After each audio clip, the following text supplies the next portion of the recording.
మన ముఖాలను చూస్తూ వెక్కి వెక్కి ఏడుస్తాడు, వెక్కి వెక్కి ఏడుస్తాడు అంటున్నాను.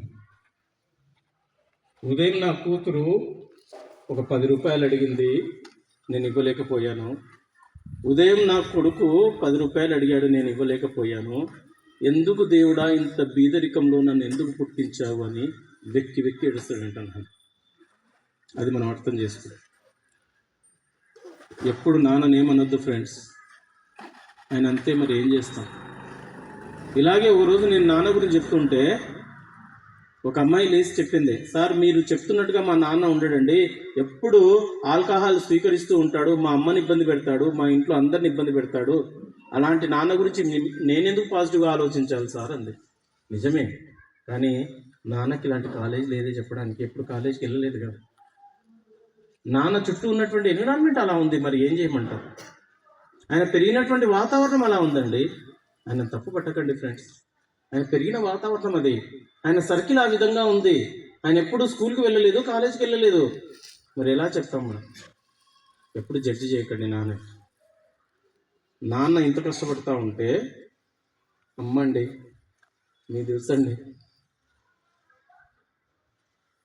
ఉదయం నుంచి రాత్రి నిద్రపోయే వరకు ఒక పని మనిషిని పెట్టుకోండి,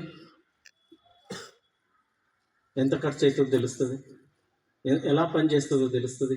కానీ అమ్మ ఎంత సేవ చేస్తుందండి. మనం చిన్నప్పుడు ఏం చేసినా ఎత్తిపోస్తుందండి అమ్మ, చేతులతో ఎత్తిపోస్తుంది, చేతులతో. అమ్మ తప్ప ఎవరు చేయలేరు, చేతులతో ఎత్తిపోస్తుందండి. ఎవరు చేస్తారండి అంత సేవ మనకి? అమ్మ తప్ప ఎవరు చేయరు. అమ్మకున్నటువంటి కష్టాలతో ఒక్కసారైనా చనిపోవాలనుకుంటుందంట తెలుసా? వెళ్తుందంట, సూసైడ్ చేసుకోవడానికి కూడా వెళ్తుంది. వెళ్ళిన తర్వాత, అక్కడికి వెళ్ళిన తర్వాత అమ్మకు మన ముఖాలు జ్ఞాపకం వస్తాయంట. అయ్యో నా కొడుకుని వదిలేసిపోతున్నానా నేను, నా కూతుర్ని వదిలేసిపోతున్నానా నేను, మళ్ళీ ఇంటికి తిరిగి వస్తుందంటాము. ఇప్పుడు మీ అమ్మ బతుకుతుంది అమ్మ కోసం కాదు ఫ్రెండ్స్, మీకోసం. అమ్మ జీవిస్తున్నది ఆమె కోసం కాదు ఫ్రెండ్స్, మీకోసం. నా బిడ్డ నాకంటే ఉన్నతంగా ఉండాలి, మంచిగా బతకాలనేటువంటి ఉద్దేశంతో అమ్మ ప్రతిరోజు మన గురించి ఆలోచిస్తుంది. అలాంటి అమ్మకు మనం ఇస్తున్న గిఫ్ట్ ఏంటి?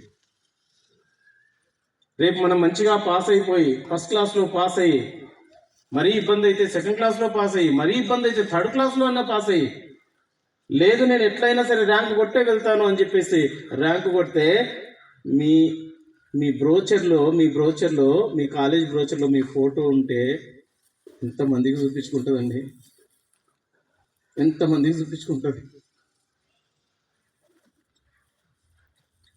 ఏ రోజు అయితే నాకు ర్యాంక్ వచ్చిందో ఆ న్యూస్ పేపర్ పట్టుకొని